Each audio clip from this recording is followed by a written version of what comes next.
오늘도 신약성경대학으로 저희들 하나님 앞에 말씀 붙들게 하여 주시옵소서. 감사드리며 예수님의 이름으로 기도드립니다. 아멘. 자, 오늘 두 번째 시간인데요. 자, 지난 시간에 바사 제국까지 했고 오늘 헬라 제국입니다. 헬라 제국이 조금 내용이 많은 것 같아요. 쭉 한번 보도록 하겠습니다. 자, 헬라는 고대 그리스를 지칭합니다. 그래서 헬라 문명이라고 되어 있습니다. 자, 우리 한 줄씩 한번 읽겠습니다. 여러 개의 도시 국가들로 구성된 그리스는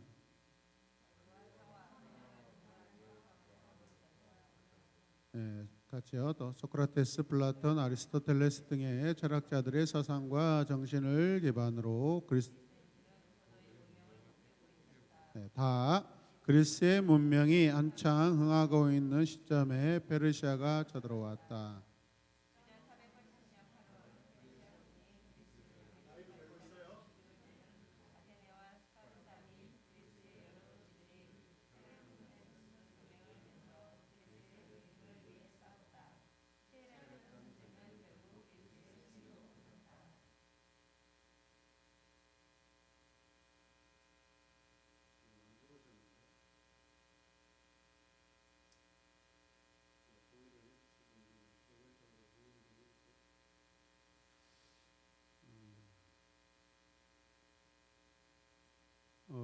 지금 이 상황에서요, 지금 이 시대를 아마 교회사에서는 페리클레스 시대라고 한가 봐요. 페리클레스 시대에서 이 페리클레스 시대의 30년을 포함해서 앞으로 한 200년 동안 이 헬라에 굉장히 문화 부흥이 일어납니다. 그래서 이 문화 부흥은요, 향후 서양 역사와 문명의 큰 근간을 이루게 되는 그러한 시점이 됩니다. 자, 그 다음에 우리가 잘 아는 알렉산더 이전 가겠습니다. 마케도니아 왕 빌리포스 2세가 크레니데스라는 곳에서 금강을 발견하여 엄청난 재력을 확보한다. 빌리포스 2세는 크레니데스의 지명을 자기 이름을 따서 빌립보로 바꾼다. 먼 날 사도 바울이 마게도냐 복음을 전하기 위해 처음 발걸음을 내디딘 곳이다. 그 다음에 빌리포스 2세는 긴 죽창을 가지고 싸우는 장창 밀집 부대 전법으로 다른 나라를 하나둘 점령해 가기 시작했다. 전쟁에서 우리가 보통 일반적으로 가지고 있는 칼의 길이가 한 1m에서 1m 50 정도 되잖아요. 그런데 상대적으로 긴 창은 보통 한 2m 이상이 되죠. 그래서 다가왔을 때 먼저 이렇게 상처를 해를 입힐 수 있는 그런 이제 유익한 점이 있다라는 것이죠. 서로 칼과 창으로 싸웠을 때 누가 이기겠어요? 먼저 상처를 받은 사람이 죽게 되죠. 긴 창을 가지고 사용하니까. 그러면서 또 아마도 영화에 보고 역사를 보면은 이렇게 또 방패막의 어떤 그런 밀집 부대를 형성해 가지고 본인들도 상처를 입지 않으면서 상대방을 이렇게 해를 입히는 그런 전법을 쓴 것 같아요. 그래서 손실이 적은 거죠. 자, 그 다음에 그리스인들은 마게도냐인을 뭐라고 합니까? 야만이라고 불렀으나 마게도냐인들은 얼마 지나지 않아 자신들을 얕잡아보던 그리스 전체를 점령했다. 그래서 빌리포스 2세는 젊은 나이에 암살당했다. 알렉산더 왕자가 20세 정도의 나이에 왕이 되었다. 네. 그 다음에 세 번째로 이제 알렉산더 대왕 시대입니다. 주전 336년에서 323년. 이 헬라 제국은 주전 331년 알렉산더 대왕이 세웠다. 알렉산더는 전쟁에 나갈 때에도 호모의 뭡니까? 시집을 들고 다닌 것, 많은 자를 대동한 것, 그리고 그리스 문화를 자기 사상의 기초로 삼은 것으로 유명하다. 호모의 유명한 작품 중에 하나가 뭐죠? 호모의 일리아스. 무슨 내용이죠?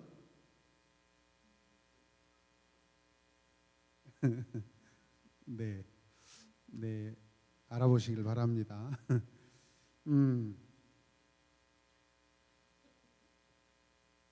자, 그래서 자기 아버지 이렇게 필리포스 의세는요, 이 아들 알렉산더가 13살이 되었을 때부터 약 4년 동안 그리스의 위대한 철학자 당시에 누굽니까? 아리스토텔레스에게 아들 교육을 맡겼다고 그래요. 굉장히 교육에 관심이 많았던 이 집안입니다. 자, 그 다음에 달을 보면은 주전 334년 봄 보병 약 3만 명과 기병 5천 명 그리고 그리스 동맹에서 파견한 7천 명 등의 연합군을 지휘한 알렉산더는 페르시아의 총독들을 물리치고 큰 승리를 거둔다라고 나와 있습니다. 그리고 그의 겨울 소아시아 서부와 남부를 점령하고 그 이듬해인 이 이수스에서 다리오 3세가 이끄는 페르시아 군대와 접전하여 크게 승리하였다라고 합니다. 이 알렉산더가 두로를 점령하면서 페르시아는 알렉산더에게 세계의 패권을 넘겨주게 되었다. 이게 왜 그렇게 되었을까요? 당시 이 두로는요, 이 페니키아의 주요 도시로서 지중해 해상권을 장악하고 있었다고 해요. 그래서 그 페니키아 이 두로 지방에는 어마어마한 이렇게 좋은 배들이 많이 있었다고 합니다. 그런데 이 알렉산더는 지중해 연안 전체를 장악하려면 반드시 보병뿐만 아니라 해상 훈련이 필요하고 해상 장악이 필요했습니다. 그래서 해상권을 장악하지 못하면 어떻게요? 본국에서 보내오는 보급 물자가 끊길 위험이 있기 때문에 그것을 판단하여서 이 두로를 먼저 점령하였다고 그래요. 해상으로 또 육로로서 굉장히 상당히 전략가죠. 그러나 이 두로는 끝까지 굴복하기를 거절했다고 합니다. 특별히 국방에 신경 쓰지 않아도 될 만큼 영토 자체가 천혜의 요새였기 때문에 그들은 결코 전쟁에서 지지 않을 자신이 있었다라고 해요. 그럼에도 불구하고 알렉산더 군대가 7개월 동안 여러 차례 점령을 시도하고요, 계속 또 실패하고 그랬대요. 알렉산더는 또 새로운 전략을 세워가지고 1만 명의 그 군사들을 모아가지고 산에 올라가서 큰 바위를 굴려오라고 그랬답니다. 큰 바위들을 굴려오라고 그랬대요. 그래가지고 이 해변과 이 두로 사이에 바다를 메꾼 거예요. 그래서 해상 길을 만들어내는 것입니다. 그래가지고 결국 이 그 두로의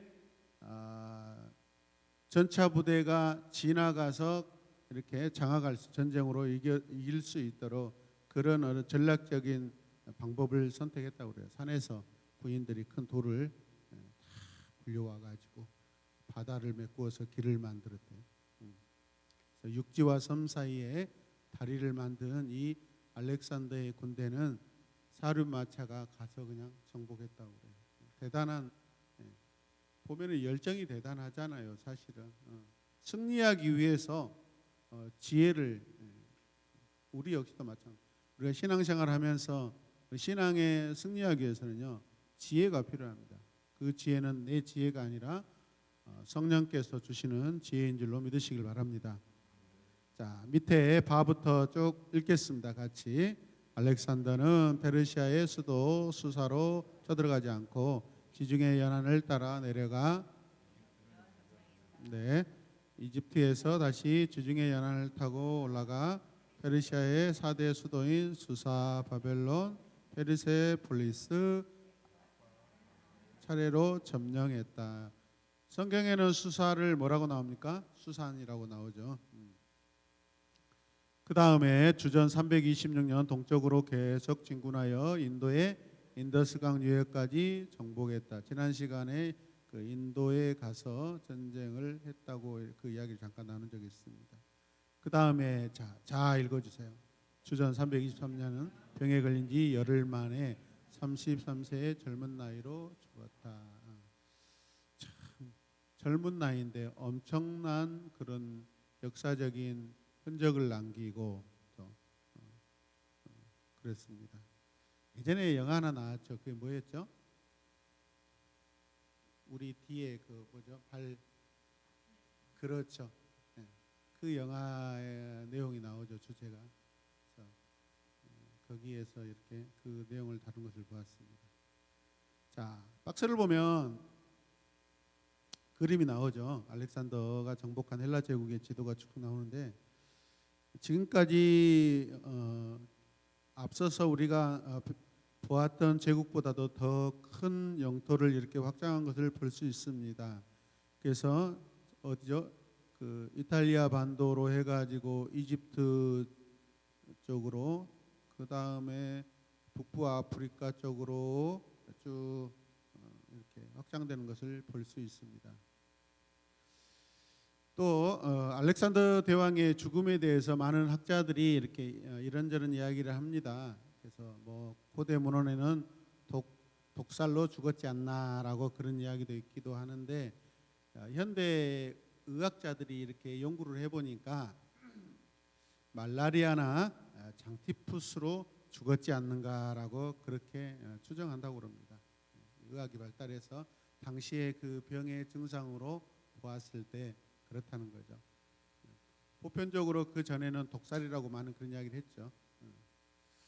자, 그 다음에 그래서 이 한 제국의 왕이 시대가 마치고요. 자, 4번 보면은 이 알렉산더 대왕 사후 자, 내용을 보겠습니다. 헬라 제국은 알렉산더 대왕이 주전 323년에 죽고 나서 그의 부하 중 4명의 장군이 제국을 분할하여 각각 자신의 왕조를 세웠다. 그 중에 뭡니까? 읽어보세요. 프톨레미, 그 다음에 셀루커스.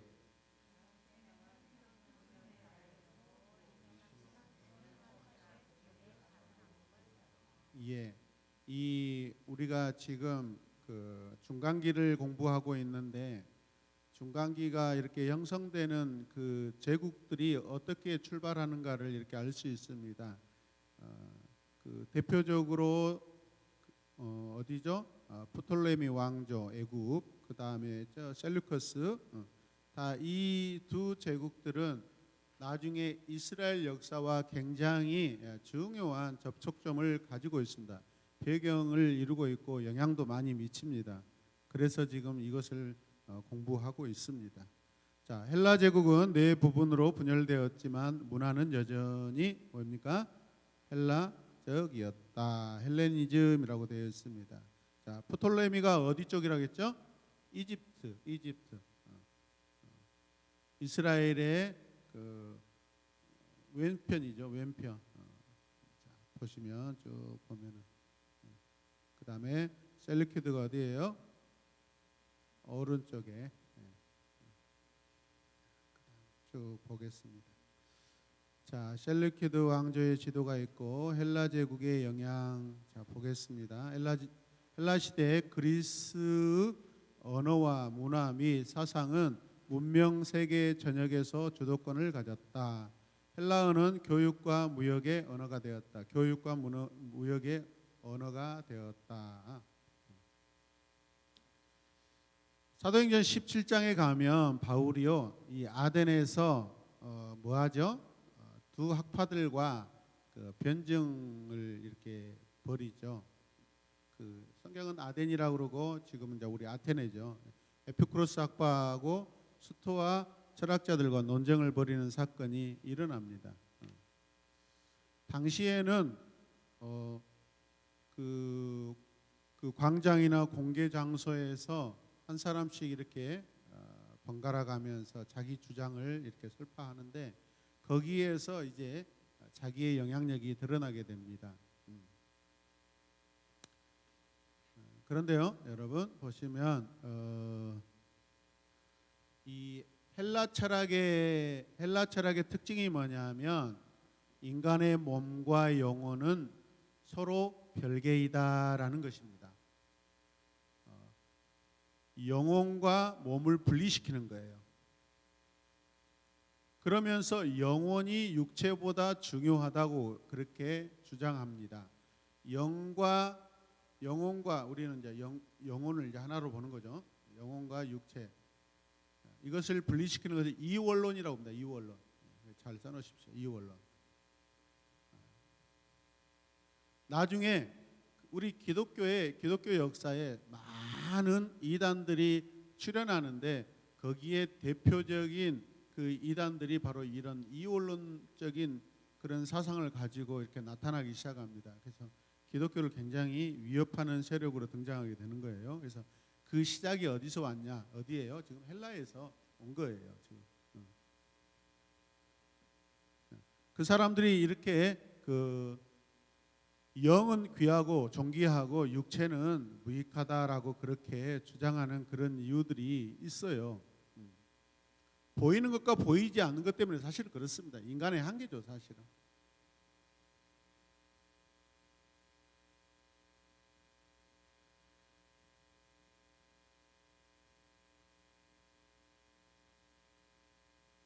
나중에 사도 바울이 서신서를 통해서 이 내용을 이렇게 바로 잡습니다. 나중에 이 부분을 다시 살펴보도록 하겠습니다. 자, 나아가겠습니다. 자, 읽어주세요. 주전 3세기 초 애굽의 알렉산드리아에 살던 유대인들은 구약 성경을 헬라어로 번역했다.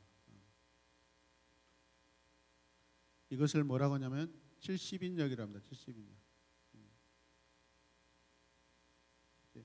우리 성경의 가장 오래된 이 성경 사본은 70인역입니다. 근데 그 70인역이 히브리어로 써 있지 않고 뭘로 써져 있어요? 헬라어로 써져 있어요. 그 전에 기록된 헬라어로 써져 있는 것들은 다 이제 손실돼 버리고 그래서 당시의 문화에 큰 힘을 빌어서 헬라어로 히브리어를 해석한 거죠. 그래서 나중에 또 어떻게 해요? 이 70인역 헬라어를 나중에 다시 히브리어로 다시 재해석하고 그렇게 또 성경을 만들어냅니다. 그러니까 이 70인경이 굉장히 중요한 성경입니다, 사실은.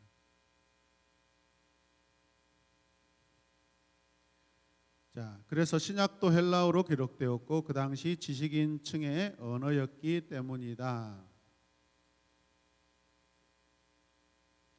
예루살렘 성전뜰에서 성전으로 들어가는 길목에 팻말이 헬라어로 기록되어 있다고 합니다.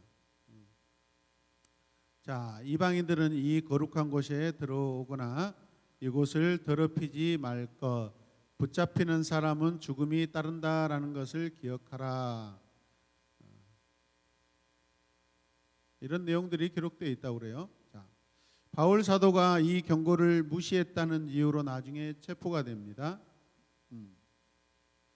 예수님의 십자가 위에 붙은 죄패도 그 써져 있는 그 언어가 뭐죠?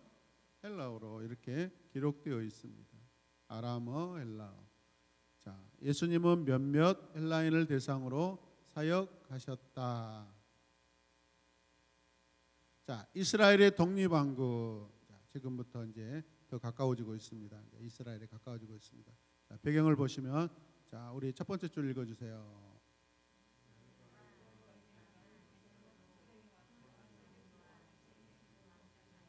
예, 지금 중간에 끼어 있죠. 그죠? 중간에 끼어 있죠.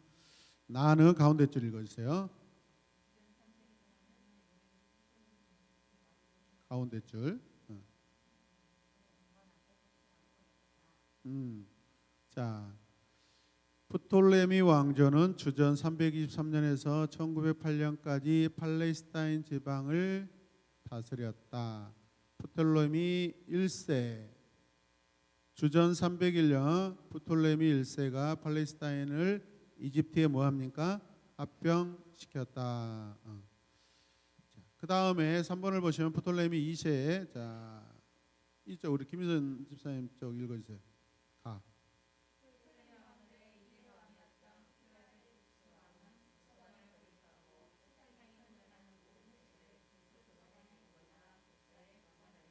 가운데 줄.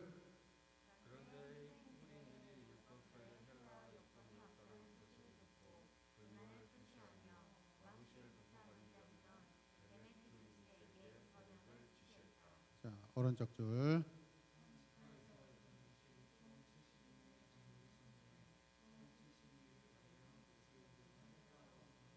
네. 그 다음에 같이 읽겠습니다. 이후에 율법서 위에 번역도 추가되었지만 그것이 언제인지는 확실치 않다.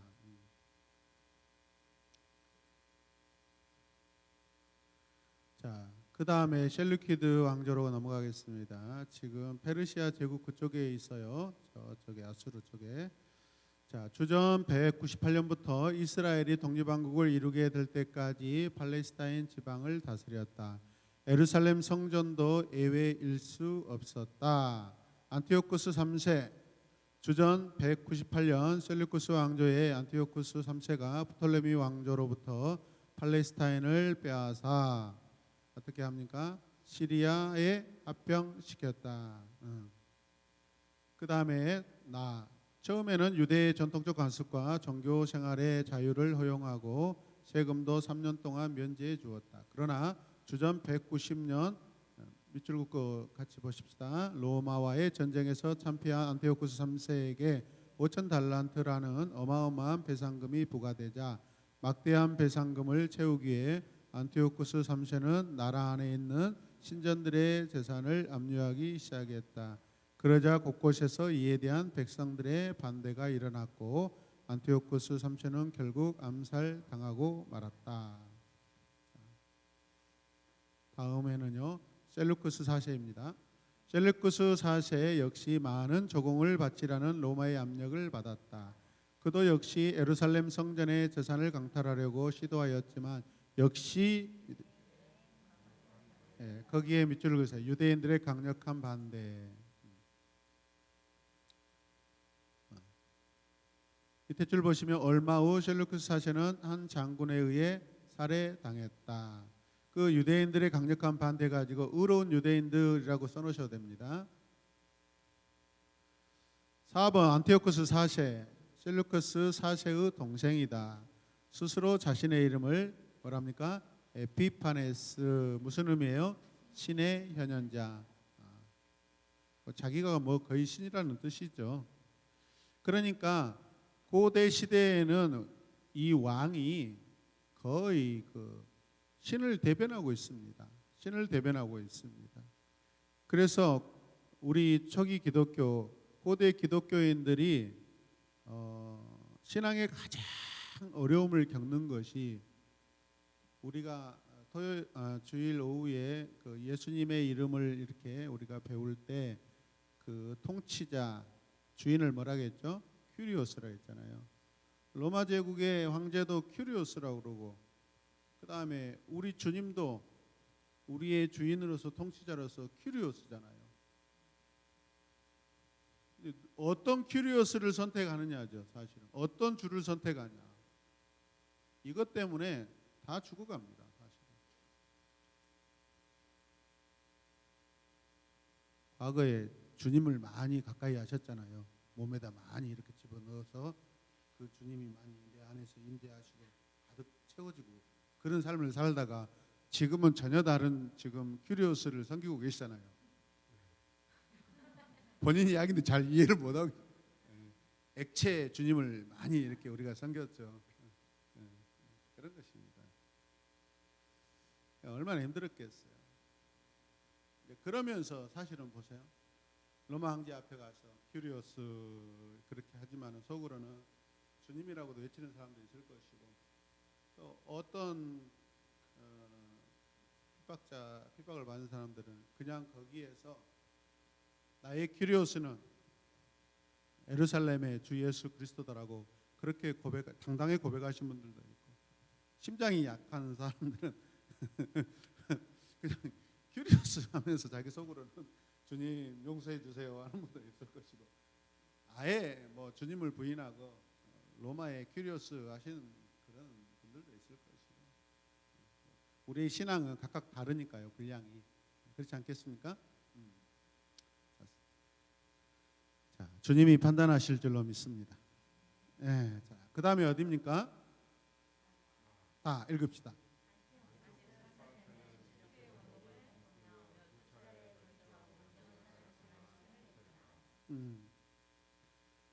자, 그 아까 에피파네스라고 뭐죠? 신의 현현, 현신왕. 현신왕이 무슨 뜻이에요? 현실의 동생인가요? 오빠인가요? 현신왕. 신이 임했다. 지금 신이 임한 왕이다. 우리 왕은 신이 임하다. 신과 함께하고 있다. 그런 뜻이죠. 그런데 그들의 적들은 뭐라고 그랬다고 하냐면요. 미친놈이라고 했답니다. 그래서 그 에피파네스를 뭐라고 상대국에서 적들은 그렇게 불렀냐면 에피마네스. 마네스는 미친다는 뜻이거든요. 미친놈이 임했다는 뜻입니다. 에피파네스 그러면 에피마네스 이런 거죠. 신이 임했다 그러면 미친놈이 왔다.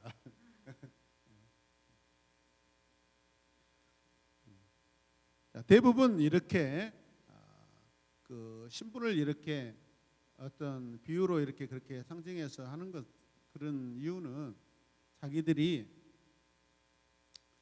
고상하게 헬라적인 그런 문화를 가지고 자기를 드러내는 그런 의미가 있고요. 그 다음에 자기가 다스리는 전 영역에 자기의 이름으로서 자기의 문화를 계속해서 심는 거죠. 그래서 영향력을 계속 그 뭐죠? 지배국들에게 심어놓는 것입니다. 그 문화 찬탈을 하는 거죠. 우리도 과거에 일본에 의해서 그런 것들을 많이 경험했잖아요.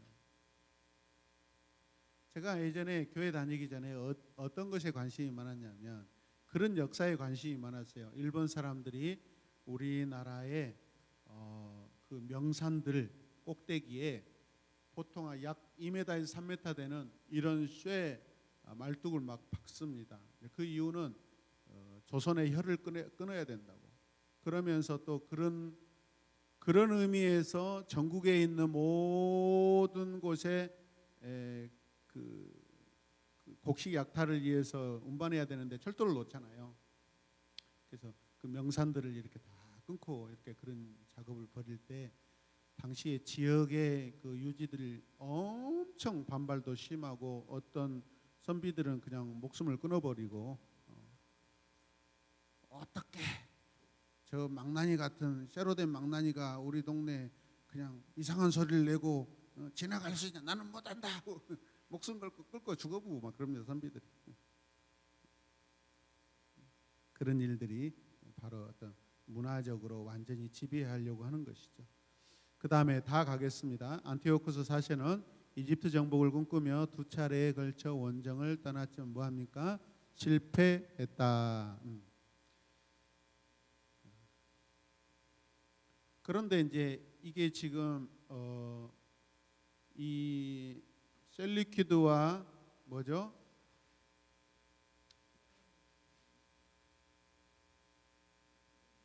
프톨레미 이 이집트 지역을 장악하고 있는 이 왕조들. 그런데 그 이 두 사람들이 이 두 세력들이 싸우는데 근데 이걸 지켜보고 있는 제국이 있어요. 누굽니까? 저쪽에 로마 제국. 로마 제국은 손 안 대고 코 푸는 거예요. 손 안 대고 코 푸는 것입니다. 어디가 이길 것 같으면 지원해주고 도와주고 이렇게 아주 약삭빠릅니다. 로마 사람들이 보통이 아닙니다. 그래서 2차 원정에 이집트를 거의 제압할 수 있었는데 로마가 지중해 연안을 다스리고 있었기 때문에 이게 다 손에 넣지 못하는 거예요. 자, 그 다음에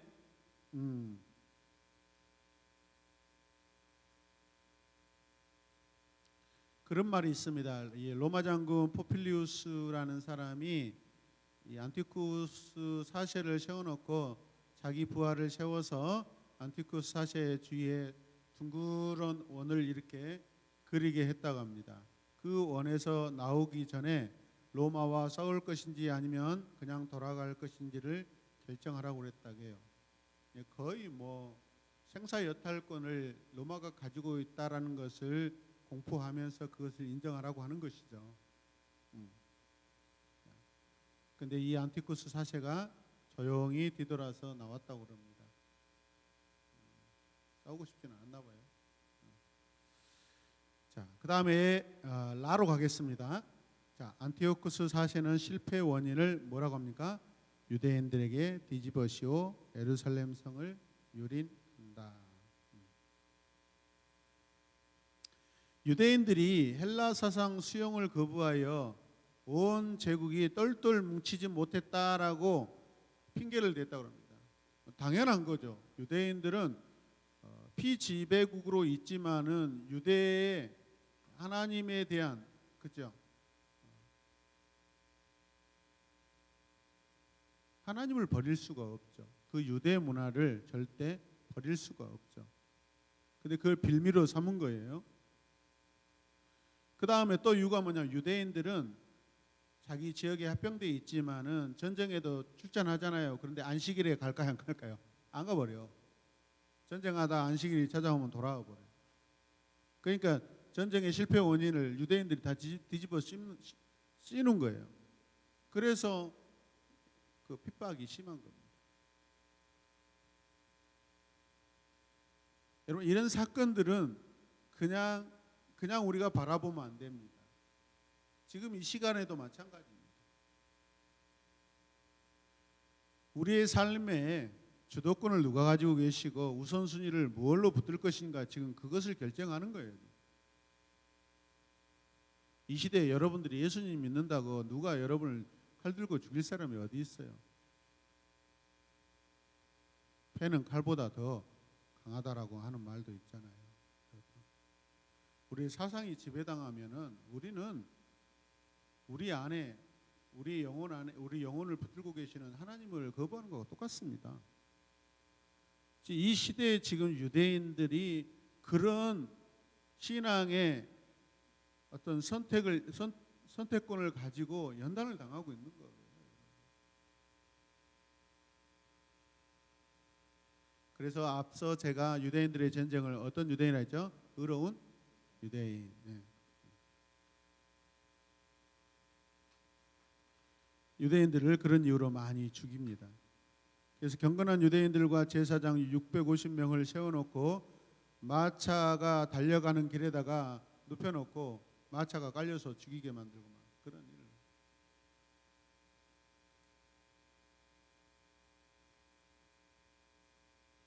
안식일 지켜서도 안 되고 할례를 행해서도 안 되고 모세의 율법을 읽어서도 안 되는 그런 상황들을 만들어 버립니다. 성경을 못 읽게 하는 거예요.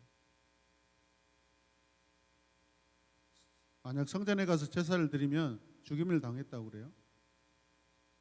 어린아이에게 할례를 행하면 며칠 만에 할례를 행하죠? 8일이죠. 그 아이를 죽여서 그 어머니 목에 걸어놓고 그 아이의 아버지도 죽이고 할례를 행한 제사장도 죽였답니다. 할례를 행할 수 있을까요? 없을까요? 이 정도면? 못하는 거예요.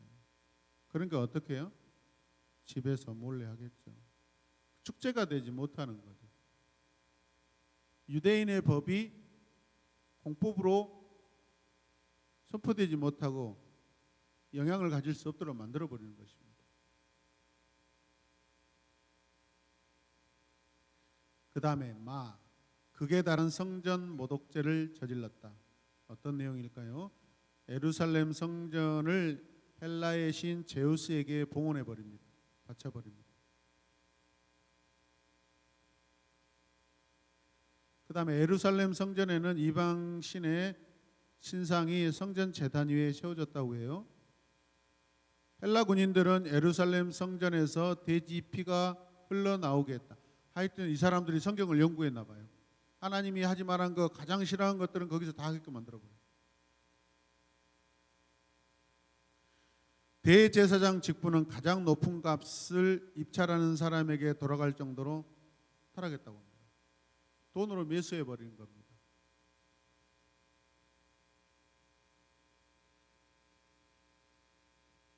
여러분이 우리가 만약에 이런 장본인들이면 이었다고 그러면 과연 우리는 어떤 선택을 할까요? 여러분은 어떤 선택을 할 수 있을까요? 잔인하잖아요, 사실. 이번에도 뭐입니까? 그 지하철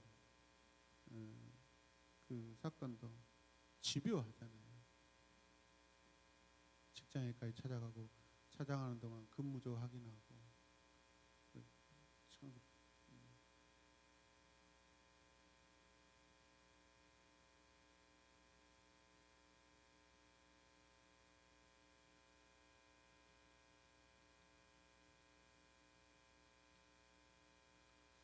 그 기독교 역사학자들은 그렇게 이렇게 말을 해요.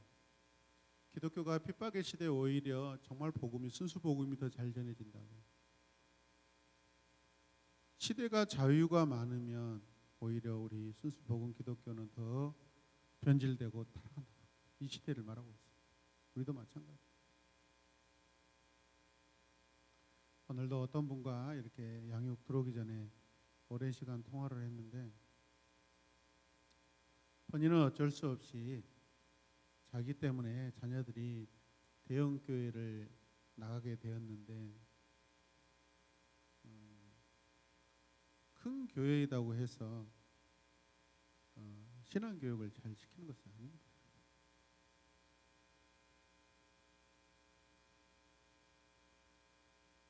그런 갈등들이 많다고 이야기하면서 그 전주에 또 어떤 거의 뭐 우리나라의 탑에 들어가는 바이올리니스트가 있는데 우울증이 오고 온 가족들이 우울증이 오고 자기 자신도 우울증이 오고 3살짜리 자녀가 거의 뭐죠? 무슨 병이라고 그러죠? 말을 안 해버리고 언어가 지금 늦어져 버리고 틱장애가 오고 막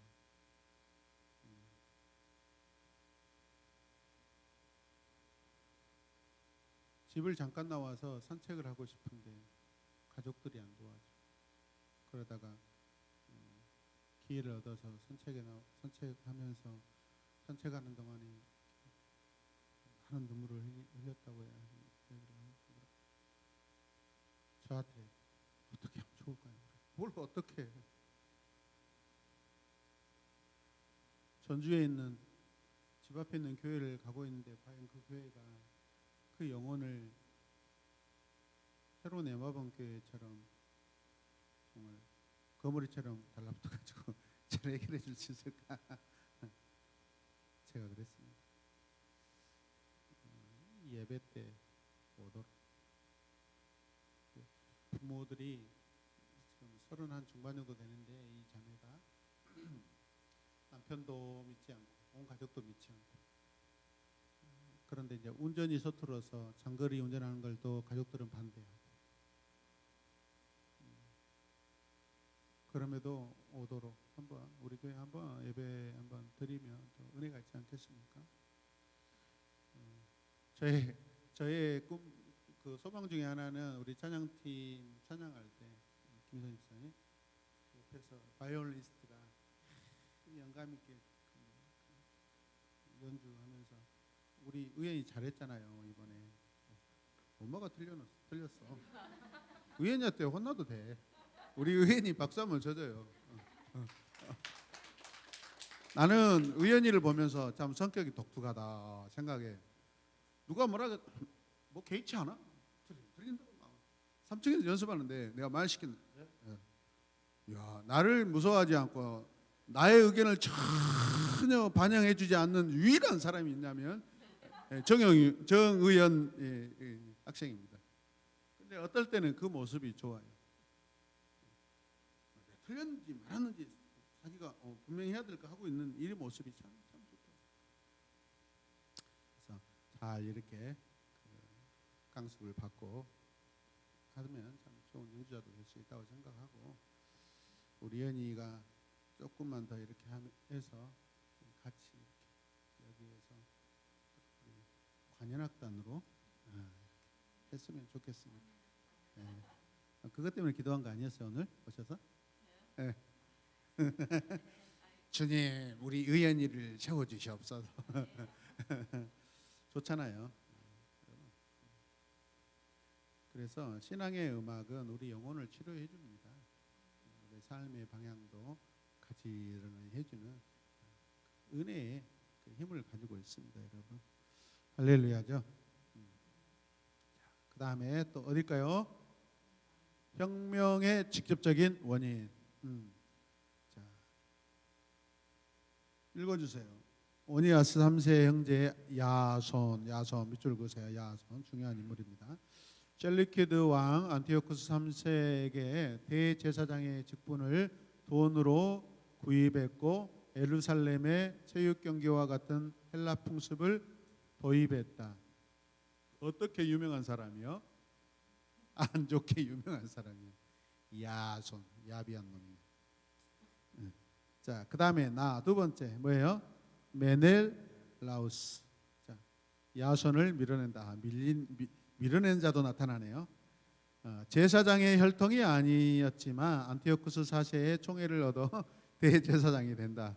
이놈 아부하고 돈으로 샀네요 보니까. 안티오쿠스 4세의 성전 약탈에 뭐합니까? 동참한다. 거기서 거기네요. 자, 오니아스 3세를 죽인다. 그 다음에 3번 혁명의 씨앗 하시딤의 등장. 하시딤 같이 봅시다. 하시딤. 네, 이런 것들은 굉장히 중요한 용어들입니다. 자, 헬라화된 지도층 때문에 신실한 유대인들이 뭐합니까? 분노합니다. 주전 2세기 초부터 아시딤으로 알려진 신실한 유대인들의 저항이 등장한다. 그래서 나타난 역사적 사건이 뭐냐면 4번입니다. 뭐예요? 마카비 혁명. 여러분들이 들어보신 분도 있을 것입니다. 자, 마카비 혁명의 인물 첫 번째 누굽니까? 유다. 안티오쿠스 4세가 성전을 제우스에게 봉헌하자 하시딤들은 무기를 들었다. 마카비 반란은 주전 167년 예루살렘 근처 모딘이라는 마을에서 이방신에게 제사를 드리던 한 유대인과 그 일을 감독하던 제국의 관리를 살해한 사건으로부터 시작되었다. 제사장 마따디아와 그의 아들들이 이끌었던 마카비 혹은 하스모니안 반란이 일어났다. 마따디아와 그의 5 아들 그리고 그들을 따르는 사람들이 산으로 도망가서 게릴라전을 펴기 시작했다. 마카비는 망치를 휘두르는 자라는 뜻으로 제사장 마따디아의 셋째 아들 유다에게 붙여진 별명이었다. 하스모니아인이라는 용어는 그 가문의 이름은 하스몬에서 나왔다. 결국 주전 164년에 유대식 예배를 다시 회복하게 된다. 할렐루야. 유다는 성전에서 우상 숭배와 관련된 물건들을 청소하고 성전을 하나님께 재봉헌한다. 얼마나 이때 감격의 눈물을 흘렸을까요?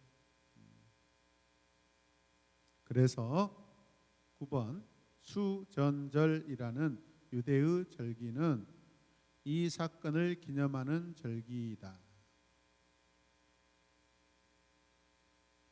주전 161년에 셀리키드 왕조와 벌어진 전쟁에서 유다는 전사한다. 그 다음에 두 번째 인물 누굽니까? 요나단. 자, 읽읍시다.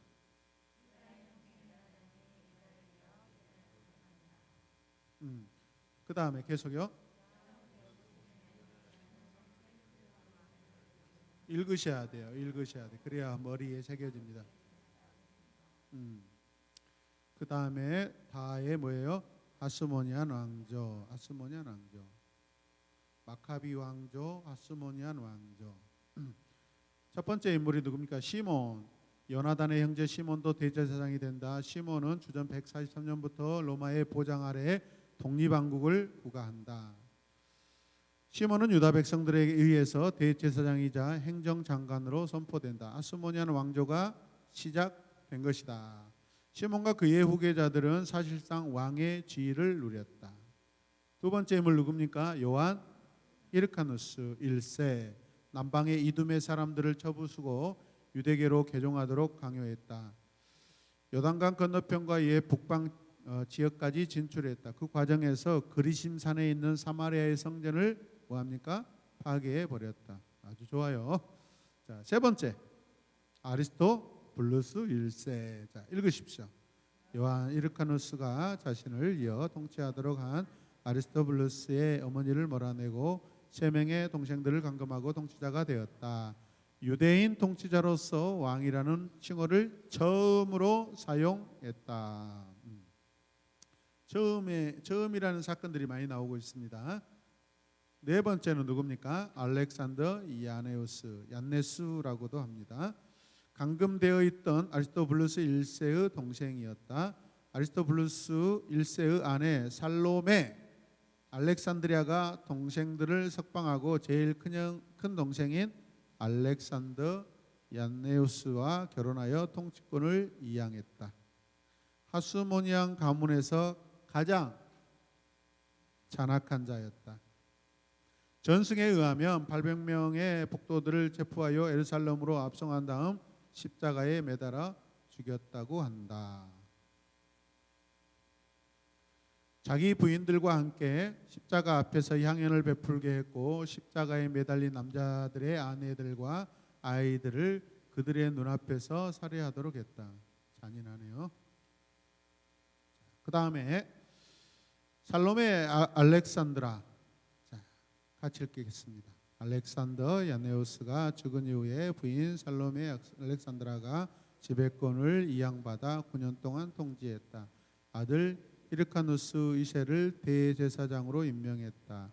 살로메 알렉산드라가 죽은 후 히르카누스 2세와 아리스토블루스 2세가 권력 다툼을 벌이는 사이 로마가 끼어들어 하수모니안 왕조를 정복한다.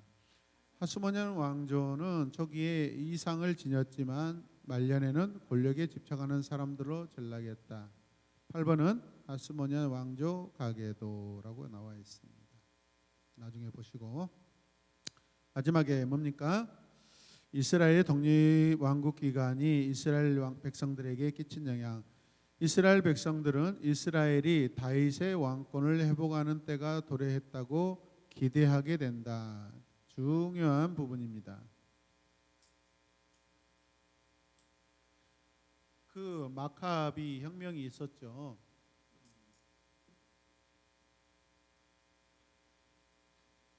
그 전쟁에서 중요한 지역이 나오는데 아이고 외워놨다가 또 까먹었네. 마사다 요새. 그 혁명의 전쟁 기간에 이 마사다, 아까 이렇게 도망가고 했다고 그랬잖아요. 이 마사다라는 지역이 있는데 거기에 약간 분지같이 생겼습니다. 높은 산 위에 분지가 생겼는데 거기에 이제 분지니까 올라가서 고산에서 방어는 오랫동안 할 수는 없지만 그래도 적어도 평지보다는 오래 버틸 수 있잖아요. 그런데 유대인들에게는 이런 자존심이 있었습니다. 이방인들의 칼에 죽는 것보다는 차라리 우리 스스로 죽는 게 낫다라고. 마지막까지 채우 버티다 뭐 이제는 분지니까 물이 공급되지 않고 그 다음에 양식이 공급되지 않으니까 결국은 버티다 죽게 되는데 그때 우리는 유대인으로서 이방인들의 칼에 죽는 것도 하나님 앞에 수치다라고 그렇게 선포를 하고요. 사실 이 사건은 누구도 알지 못하는 그런 사건입니다. 그런데 이 사건이 결정적으로 나중에 후대에 전해지게 되는데 그 이유가 뭐냐면 그 신비가 있는데 그러면 어떻게 할 것인가? 우리가 스스로 자살을 할 수 없잖아요. 유대인들은 스스로 자살할 수 없어요. 그럼 어떻게 해요? 순서적으로 죽여갑니다. 죽여줍니다. 죽여준다. 죽여줍니다. 그럼 어떻게 해요? 마지막 남은 사람은 어떻게 누가 죽여야 돼? 거기 아이들도 있고요. 아내들도 있고 자식들도 있습니다. 어찌됐든 간에 다 거기서 죽습니다. 마지막에 서로 죽일 수도 있죠. 그런데 이 사건이 영원히 미제로 이제 사라져버릴 수 있었는데 그 현장에 죽지 않는 한 어린아이가 있었습니다. 그 어린아이가 나중에 이 사건의 증언자가 됩니다. 그래서 이 마사다 전투에서 우리 의로운 유대인들이 이렇게 이방인들의 칼을 피해서 스스로 죽고 그렇게 하나님 앞에 거룩을 지켰다라고 하는 것을 그, 그 시간에 잠깐 옆에 뭐 언덕에나 이렇게 잠깐 가 있었다고 그랬던가요? 이제 남은 한 그 어린아이를 통해서 이 사건이 다시 밝혀집니다. 그래서 역사적인 사실로 이렇게 이게 기록되기 시작합니다. 이해되십니까? 대단한 거죠, 사실은. 내가 일본 순사에게 죽느니 차라리 내가 옛날에 그 경건한 선비들 많이 그랬잖아요. 미스터 선샤인 보면 그런 거 많이 나오잖아요. 저는 그 드라마를 100%는 못 봤어요. 몇 편 빼먹었는데 우리 아내는요 한 3번을 본 것 같아요. 근데 저도 이제 한번 보는데 정말로 역사적인 대작이고 참 우리 젊은 학생들도 좀 보면 좋겠다 생각이 들 정도로 우리가 역사인식이 필요합니다. 역사인식이 반드시 필요합니다. 우리 이 시대 우리 다음 세대 아이들이 역사에 대해서 중요성을 못 느끼고 있는데 굉장히 중요합니다. 우리가 살고 있는 지금 이 시간도 역사입니다. 역사는 계속 반복되고 흐르고 있는데 그 역사를 알아야만 왜 알죠?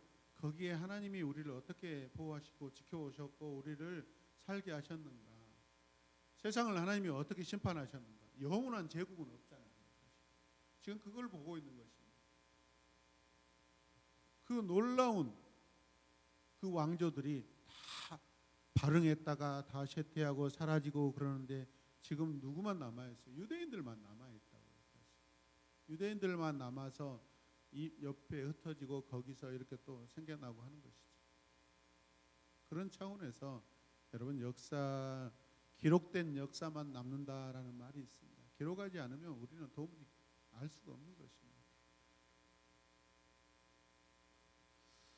자, 이스라엘의 독립왕국 기간의 지도 한번 보십시오. 자, 아까 도로가 어디가 있어요? 지중해라는 곳에 거기입니다. 그 다음에 쭉 보시면 밑에가 마사다가 나오죠. 이제는 마카비 혁명으로 확장된 경계선과 마카비 혁명 이전의 유다 경계선 뭐 한 배, 2배, 3배, 4배, 5배, 한 7배 정도 확장이 됐네요. 보니까 우리에게는 이때 당시에 의로운 유대인들 마카비 가문 같은 그런 의로운 사람들이 이 시대에도 많이 나와야 될 줄 믿습니다. 오늘은 여기까지 하겠습니다. 다음 주는 로마 제국 하도록 하겠습니다. 자, 좀 복잡한 역사입니다만 오늘 우리가 지금 아까 보십시오. 하스몬 왕조 가게도 마따디아 시몬 유다 요나단 엘르아살 요한 그 밑에 또 마따디아 유다 요한 히르카누스 1세 쭉쭉쭉쭉 나오는데 이 사람들이 예수님 당시에 왕들과 다 관련이 있습니다. 그래서 우리가 머리 아프고 나는 관심이 없다 할지라도 한번 보시고 이름이라도 한번 이렇게 읽어보시길 바랍니다. 아시겠죠? 네. 자, 우리 나눔하겠습니다. 우리 이승명 청년부터 돌아가겠습니다. 이승명 청년입니다. 목소리가 갑자기 너무 멋있었어요. 네. 저는 이제 신약 성경을 읽다 보면 이제 헬라에 대한 게 많이 나오는데 사실 역사책을 읽으면서 어렴풋이 이제 헬라가 이제 그 정복을 하면서 그렇게 헬라 문명이 퍼져 나갔겠구나라고 어렴풋이 알고 있었는데 오늘 이 교재를 통해서 어떻게 전파가 되었고 이런 것들을 알게 되었고 이제 이스라엘 독립왕국에 대한 거는 자세히 몰랐는데 오늘 이제 하시딤 이런 것들을 자세히 알면서 좋은 시간이 되었습니다. 네, 감사합니다.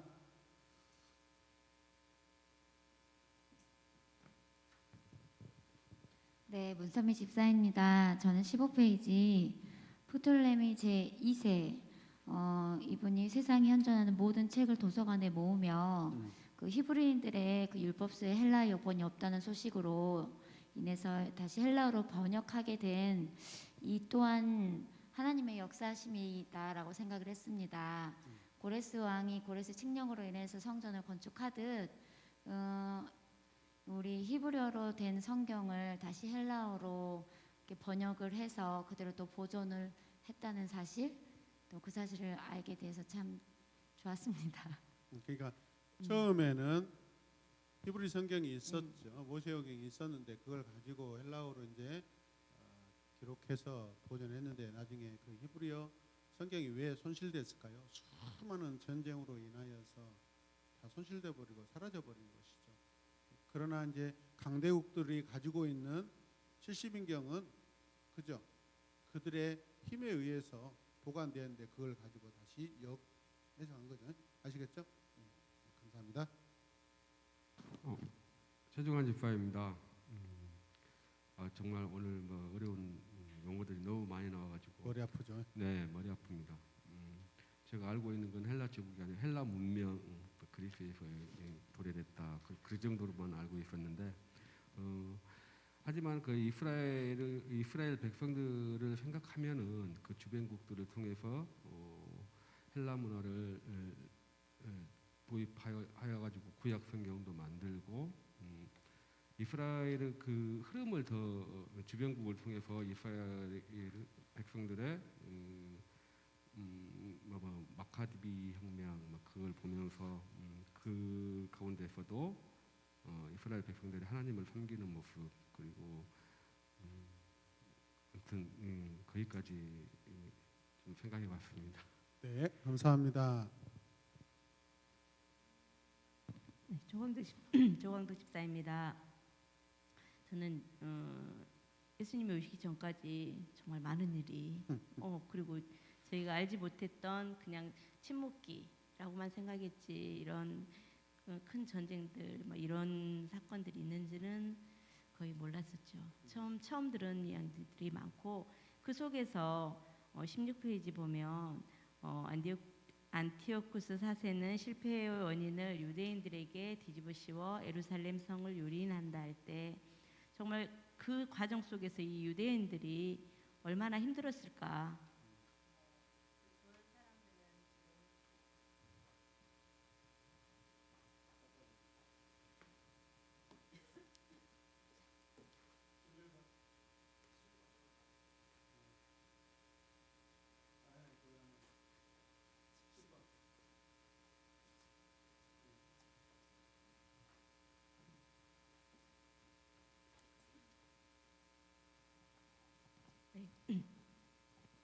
이 유대인들이 힘들었을 때 자기 자신들 신앙을 지키기 위해서 얼마나 힘들었는지를 알게 됐고요. 네, 또 하시딤의 등장으로 인해서 정말 마지막까지 남았던 그 발악을 한 거잖아요. 한마디로 말하면 그랬던 마음들 지금의 현실에서 봤을 때 우리 삶이 녹록치 않은 사람들이 많잖아요. 그 속에서도 정말 예수님이 오시기까지 이들이 견뎌야 했던 것만큼 우리도 견뎌야 되지 않을까 또 하는 생각을 했습니다. 그 독립군들이겠죠, 그죠?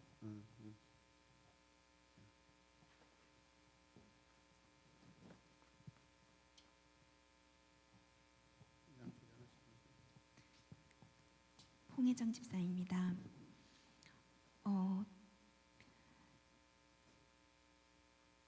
계속해서 되게 혼란한 시대를 우리가 보고 있어서 참 이 시대를 사는 사람들이 힘들었겠구나라는 생각은 드는데 네, 긴 세월을 우리가 관조하고 있기에 이 시대가 혼란했구나라는 것을 아는 거지 그 시대에 살고 있는 본인은 또 그냥 그렇게 시류에 흘러서 그렇게 살았을 수도 있겠다 그런 생각도 들었습니다. 그래서 현 시대를 사는 우리도 내가 어떻게 신앙을 지키며 살 것인가 신앙의 기준을 어떻게 세울 것인가 그것이 늘 저의 고민이고 사실 누군가에게 어떤 주장을 하기가 참 어려웠던 것이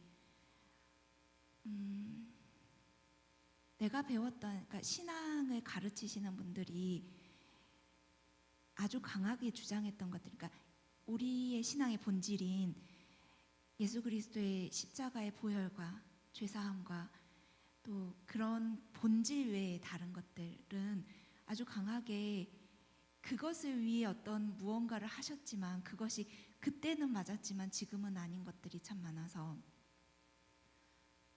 신앙생활하면서 사실 저는 많이 어려울 때가 있어요. 내가 지금 이 문화가 옳다라고 하지만 이것이 과연 끝까지 옳은 것인가? 혹은 이거에 대해서 내가 그러니까 신앙이 흔들리진 않지만 어떤 신앙을 행해가는 문화에 대해서는 참 어려울 때가 많이 있거든요. 어쨌든 네, 이 시대를 살았던 그러니까 마카비 혁명의 좌우 어쨌든 예수님이 오시기 전에 살았던 사람들이 어떤 신앙을 가지고 살았을까? 네, 그런 생각을 했지만 어쨌든 한 사람이든 어떤 민족이든 간에 혼란스럽게 흘러갈지라도 하나님께서는 하나님의 계획을 착실히 이행하고 계셨다는 것들이 그래서 그것이 내 신앙의 중심으로 삼아야겠다라는 생각을 했습니다. 아멘.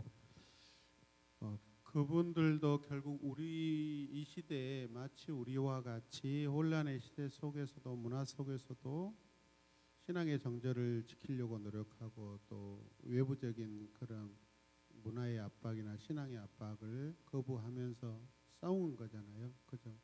네. 모든 사람들이 그런 것도 아니고 대부분은 다 타협하고 있지만 오히려 제사장을 관직을 또 매매하고 그런 상황인데 한 가문 한 가정에서 일어나고 이런 부분들 결국 그들은 메시아를 사모하고 그런 일을 했을 거라고 저는 생각합니다. 네. 네, 양수자 집사입니다. 15페이지 안티오코스 3세와 셀루커스 4세가 그 로마의 압력에 의해서 저공을 바치라고 할 때 성전의 재산을 강탈하려고 시도할 때 유대인들의 강력한 반대를 경험했다. 이 부분을 읽는 순간 예전에 그 하나님께 드리는 11조를 내야 된다라고 결단을 했을 때 뜻하지 않게 돈이 들어갈 상황이 생겨서 11조를 못할 때가 있어서 미루고 미뤘는데 그것이 하나님께 먼저 드렸어야 했는데 그거를 드리지 않고 미루는 이 그런 방법들이 오히려 돈이 더 지출되는 그런 상황들이 발생하고 예, 결단을 했을 때 바로 하는 거 순종하는 거 그게 잠깐 생각이 났습니다. 저는 그 성경의 배경이 되는 사도행전의 여러 헬라 문화들, 철학들 이런 것들이 나오는 것이 오늘 어떤 배경들에 의해서 이렇게 이루어지고 있는가를 일단 흥미있게 배워서 참 좋았고요. 하나 또 조금 더 이렇게 마음에 남는 것은 마카비 혁명을 일으켰던 그 하스모니안 왕조가 결국은 기득권을 얻자 이렇게 권력과 타락으로 가는 것. 그래서 처음에 순수했더라도 끝까지 이렇게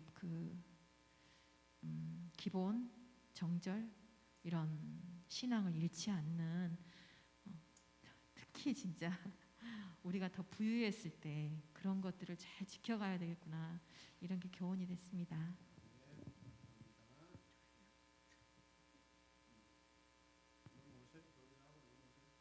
이주연 집사입니다. 저는 오늘 이제 몰랐던 부분들이 워낙에 많아가지고 혁명의 씨앗 하시딤의 등장, 뭐 마카비의 혁명 이런 것들 보면 좀 새롭게 하는 시간이었고 또 이제 16페이지 윗부분에서 우리 삶의 주도권이 그리고 우선순위가 누구에게 있느냐 이렇게 말씀하셨을 때 나의 삶을 이제 적용해서 좀 비춰서 봤고요.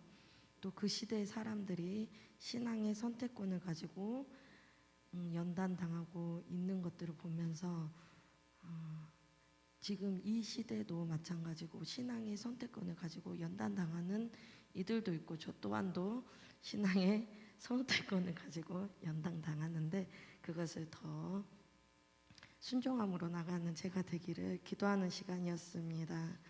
또 그리고 마지막에 그 하스모니안 왕조는 초기 이상을 지났지만 말년에는 권력에 집착하는 사람들로 전략했다.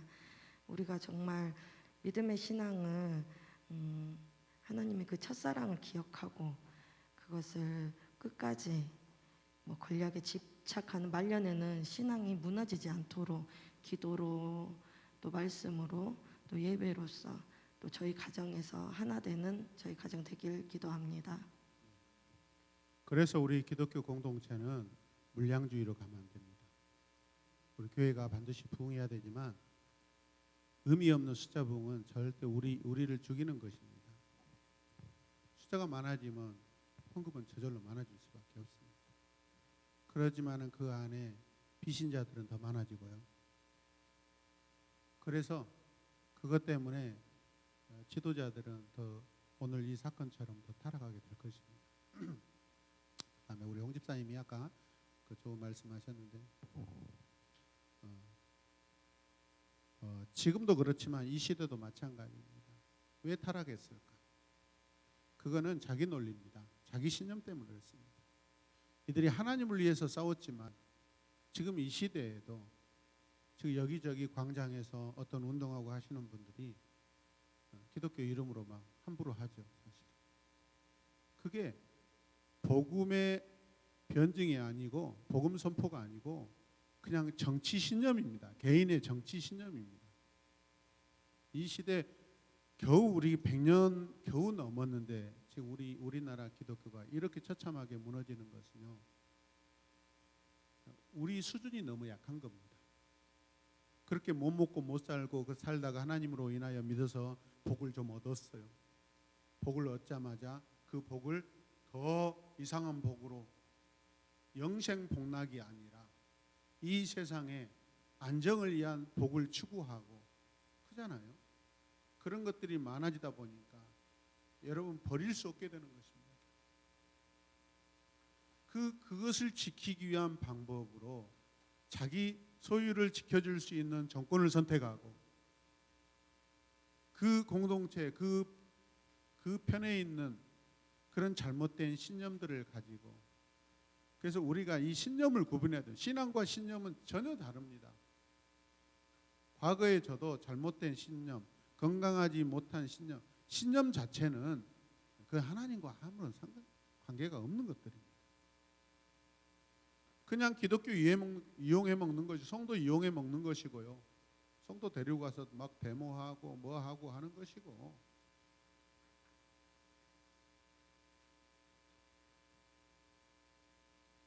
그 성도들이 내는 헌금 가지고 뚱뚱하게 그냥 다 사용해 먹고 그 집단주의로 움직이고 그 예수님과 아무런 상관이 없는 것입니다. 여기에 그런 부분들이 대부분 아마 드러나지 않죠. 왜 타락의 근거들은 신념들입니다. 그들이 그 대제사장의 자리들을 차지했을 때 자기들은 이제 승리자라고 생각하고 주도권을 잡아서 많은 사람들에게 보라 이것이 당연한 거다라고 했을 수 있어요. 그건 잘못된 신념들입니다. 우리 기독교의 신념은요 이런 신념 아닙니다. 드러나는 신념이 아닙니다. 자랑하는 신념도 아닙니다. 우리는 더 가난해져야 돼요. 우리는 더 순교당해야 되고요. 그래서 우리 교회는요 여러분 저는 제 목표는 그래요. 어리석게 그렇게 생각했습니다. 하나님이 은혜 주셔도 300명 이상은 절대 숫자적으로 가면 안 된다라고 제 자신은 스스로 약속. 하나님이 뭐 은퇴할 때까지 300명 주실랑가도 모르지만은 그럼 어떻게 해야 하냐? 계속 분리개척입니다. 우리 사실 100명도 안 된 이 공동체가 굉장히 건강이잖아요. 그러면 건강한 50명의 성도들 잘 훈련받고 잘 섬기는 그분들을 잘 준비된 교역자를 통해서 여러분 복음은요 대형교회를 통해서 전해진 게 아닙니다. 각 지역 소외된 그 이웃들 오늘도 그 상담하신 분이 그랬잖아요. 과연 집 앞에 있는 교회를 나가고 있는데 그 영혼을 과연 지속적으로 새로운 에마본 교회처럼 끈질기게 그 영혼을 붙들고 과연 케어를 해줄 수 있는가? 그게 이제 본인에게 숙제로서 다가오는 것이죠. 건강한 작은 교회로 계속 분립개척을 해주면서 여러분 복음이 전해지지 못한 지역에 계속해서 교회를 세우는 것, 그게 하나님이 저는 원하시는 이 시대의 소망이라고 생각합니다. 제가 몸담았던 교회는 수만 명인데 그 교회 이름으로 전국에 단 한 교회도 세워진 적이 없어요. 정말 여기까지 욕심이 차 있는 것 같습니다. 저는 그런 것들을 보면서 교회는 건강해야지. 그게 신앙이지. 그렇게 생각합니다. 여러분 잘못된 신념들이 많습니다. 여러분들 과거에 다 그랬잖아요. 방법대로 자식 교육에 대한 신념들, 가정 교육에 대한 신념들, 부부 관계에 대한 신념들, 신앙에 대한 신앙이 아니라 신념들을 가지고 지금까지 그거 지키고 오다가 여기서 복음 만나서 깨지고 건강하게 새롭게 다 변화되고 계시잖아요. 그렇죠? 은계 집사님. 할렐루야. 우리가 신앙으로 가야 됩니다. 본질로 가야 됩니다. 어렵지만은 우리는 그걸 붙들고 가야 됩니다. 네. 네, 양명희 집사입니다. 성경에서 침묵이라고 했지만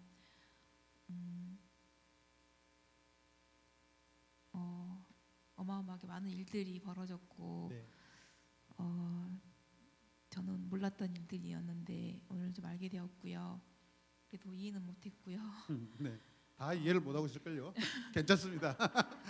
그렇지만 하나님의 계획하심 안에서 그 일들이 일어났을 거라 생각을 하고 제 삶도 역사는 흐르고 있고 그 역사 한가운데 제 삶도 있을 거고 제 삶의 주도권은 과연 하나님으로 향하고 있는가. 여기 그 혼란한 시기에도 보면 예배를 회복하게 됐다 뭐 그런 말 있는 거 있고 네네. 그러는 거 보면 이렇게 그들 역사 속에 그들도 계속 하나님을 열망했던 것 같은 생각이 들어요. 제 삶 속에도 제 삶의 역사에도 하나님을 우선순위에 두는 그런 삶을 살아야겠다 생각을 했습니다. 네. 침묵이라는 것은 하나님께서 이 시대에 계시를 하지 않으신 것을 침묵이라고 하는 거죠. 방금 고백하신 것처럼 하나님이 말씀 안 하셔도 그런데 그 경건한 율법과 또 신앙을 가지고 살려고 하는 의인들이 그래도 시대마다 이렇게 나타나고 비록 고난당하고 죽임당하고 사라졌지만은 근데 수십 년 후에 또 어느 한 지점에서 이게 또 탁 터져서 또 한 또 경건한 의인들이 또 나타나고 이런 부분들 그게 저와 여러분들 되길 원합니다. 최빈나 성도입니다. 저도 방금 양명희 집사님이랑 거의 좀 비슷한 내용인데 하나님께서는 이제 그 400년 동안 침묵의 기간을 있으셨지만 비록 우리에게 계시를 안 하시고 침묵하셨지만 하나님께서 계획하신 그 계획을 이루시기 위해서 끝까지 그 계획을 이루시기 위해서 하나님의 방법대로 일을 하셨고 이스라엘 백성들은 여러 고난을 당하고 약탈도 당하고 죽임도 당하고 이제 여러 고난은 겪지만 그래도 거기서 끝까지 하나님을 의지하고 믿는 그런 의로운 유대인들을 통해서 또 하나님의 복음이 또 끝까지 전파되는 것을 보았고 저도 그런 의로운 유대인들처럼 저의 신념보다는 하나님 앞에 그 신앙을 더 우선으로 하고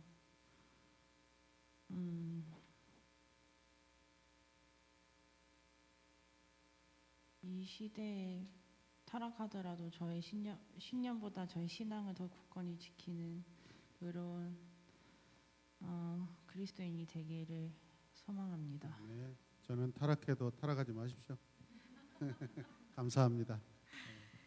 장소희 집사입니다. 오늘 이 무거운 내용을 다루면서 그냥 뭐 알렉산더 왕 보면 젊은 나이에 많은 업적을 남기는 것들, 그리고 계속해서 내용을 보면 어렵지만 마카비 혁명을 통해서 유대 예배가 회복된 걸 보면 하나님이 우리에게 무엇을 원하시는가는 구약이나 신약이나 뭐 다 똑같이 회복을 원하시고, 또 그로 인해서 하나님 그 가운데 일하시는 하나님 뜻하신 것이 무엇인지 알 수 있는 시간이었던 것 같은데, 혁명의 씨앗이 하시님의 등장으로 인해서 이루어졌던 것처럼 저의 삶도 하나님께 온전히 맡겨드리고 주도권을 드리고, 제가 또 신앙으로서 올바른 모습으로, 경건한 모습으로 승리하기 위해서 하나님의 지혜를 구해야겠다는 생각을 많이 하면서 강의를 임하게 되었습니다. 더 계속해서 잘 알아가고 배워가는 성도 되겠습니다. 네, 아멘. 우리 양정모 집사님이 중간에 이렇게 글을 남기셨어요. 당시나 현재는 힘들지만 백성이 새롭게 되고 나라를 회복하는 데 소망을 갖게 합니다. 자, 어찌 됐든가 지금 예수님이 아직 오시지 않는 그 시점이에요. 시간들이에요. 그런데 그 지금 이 순간에도 예수님의 족보는 이어지고 있어요, 없어요? 있어요. 이 시대 안에 있단 말이에요. 지금 그것을 우리가 보셔야 됩니다. 아멘이죠? 네. 그다음에 네, 전창선 집사입니다. 오늘 이렇게 역사적인 얘기를 계속 듣고 있는데 정말 이해는 많이 안 되거든요.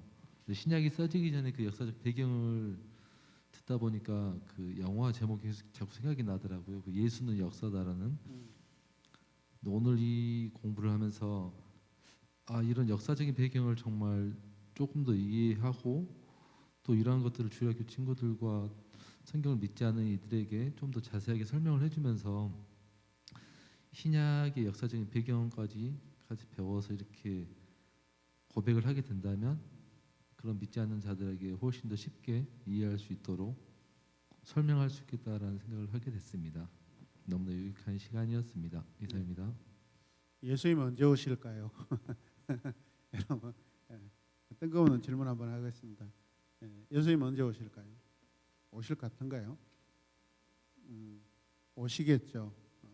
그런데 뭐 내일 모레 오실 것 같지는 않죠. 무슨 말씀을 드리냐면 어쩌면 이후에 5,000년 후에 예수님이 오실 수도 있어요. 그죠? 그렇다면 결국에는 뭐죠? 우리가 일상에서 하나님을 섬기는 것이 결국 우리가 사는 비결입니다. 일상에서 우리가 신앙 지키고 사는 것이. 앞으로 2,000년, 3,000년 후에 경건한 신앙인들이 우리 기독교 역사 지금 BC 166년에서 160년에 마카비 혁명이 있었고 주후 2022년에 코리아 강주 양산동에 의로운 새로운 에마분교에 의로운 사람들이 있었다. 이렇게 또 신앙의 역사에 그렇게 남을 수도 있습니다. 그러지 않겠습니까? 결국 이 시대나 우리 시대나 보이지 않고 들리지 않은 것 같지만은 하나님이 살아계시고 진정한 신앙은요, 여러분 무엇을 보이는 것을 추구하는 것이 아니라 우리가 내면에 우리에게 임하신 우리가 믿는 그 신앙을 굳게 지키고 그냥 가는 것입니다. 이 시대가 마카비 혁명 시대가 될 수도 있습니다. 정정민 성도입니다. 위로가 되죠. 앞에서 언니들이 이해가 안 된다고 그러니까. 아마 이 중에서 이해 제일 못하는 사람은 제가 아닐까 싶습니다. 저는 다른 거는 다 이제 얘기 말씀하셔가지고 전 제일 기억에 남는 게 이제 그 마사다 전투. 이제 의로운 유대인들이 나쁜 이방인들 손에 죽지 않기 위해서 서로를 찌르고 나중에 이제 다 그렇게 된 상황이 있었잖아요. 네. 이제 그거를 듣고 나니까 저도 이제 조금씩 흔들리는 그런 신념이나 뭐 이런 이게 그런 것들이 왔을 때 조금 이제 기도나 뭐 예배 드리는 거나 이런 마음을 좀 더 다지면서 해야 되겠다는 생각도 들고, 그 마지막에 목사님이 하신 말씀이 좀 기억에 남습니다. 지금 현 시대에도 마카비 가문 같은 의로운 유대인들이 많아야 할 것입니다. 요 말씀하신 게 가장 기억에 남아요. 마카비 정민.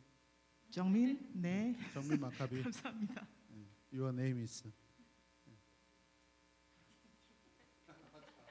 좋아, 리스폰스가 엑셀런트한데. 정민 집사입니다. 네. 이 시대는 지금 시대는 사건이 되게 많은 것 같아요. 그 뭐지? 돈으로 직분을 산다거나 지금은 돈으로 막 학보 이런 걸 사잖아요. 그 사건이 굉장히 가까이 느끼고 있다는 뜻으로 들리는데 누굽니까 지금 우리 중에 있습니까? 그러는구나. 그러니까 그 시대에 직분으로 맞습니다. 지금은 학벌로 이런 식으로. 그래도 그럼에도 불구하고 예배를 승리할 수 있었던 것 같아요. 그런 것에 저항하는 사람들도 있는 것이 참 소망이고, 그래서 이 시대에 우리가 이 성경 공부하면서 그분들이 여기에 남아 있고 기록되어 있잖아요. 하나님이 또 필요하니까 그분들을 기억해 주게 하시잖아요. 얼마나 감사해요. 그분들은 그것을 모르고 그냥 의인으로 생각하면 살다 가셨지만 하나님이 기억하게 하시고, 기억 안 하셔도 영원한 하늘 나라에서 그분들도 안식하고 있겠죠. 감사합니다. 좋은 말씀. 민계화 집사입니다. 오늘 보게 된 헬라 제국의 그 과정들을 통해서 세상의 권세, 그 힘들은 보게 되면 왕들이 세워졌지만 그 왕들이 그 서로를 암살하고 살해하고 이런 모습들을 보면서 세상의 그런 힘들은 그렇게 죽을 수밖에 없지만 하나님의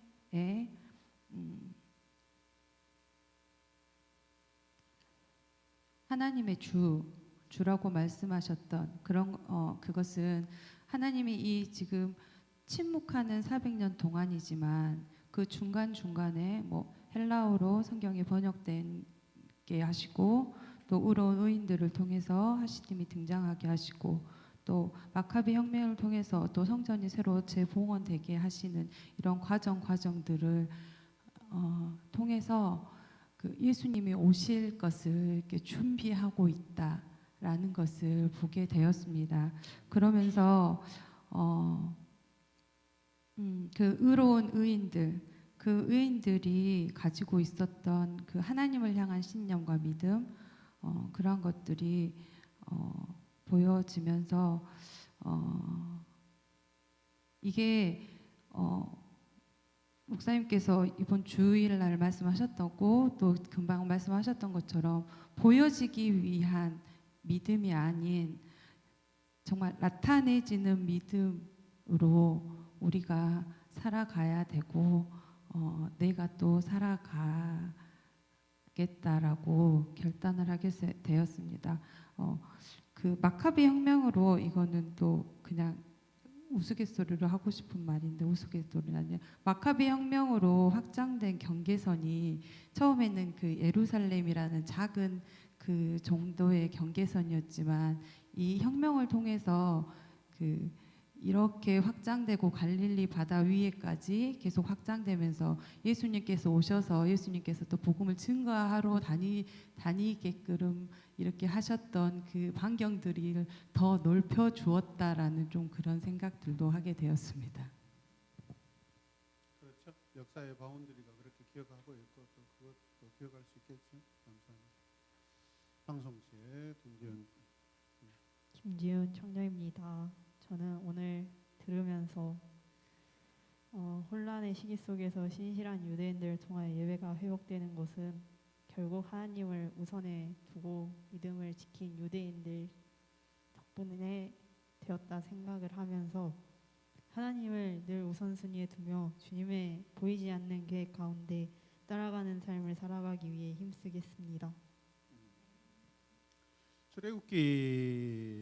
출애굽기가 일어나기 전에 이 상황에 유대인 공동체 안에서도 마치 오늘 이 마카비 혁명과 같은 그런 그 분위기가 좀 많이 비슷한 것 같아요. 그래서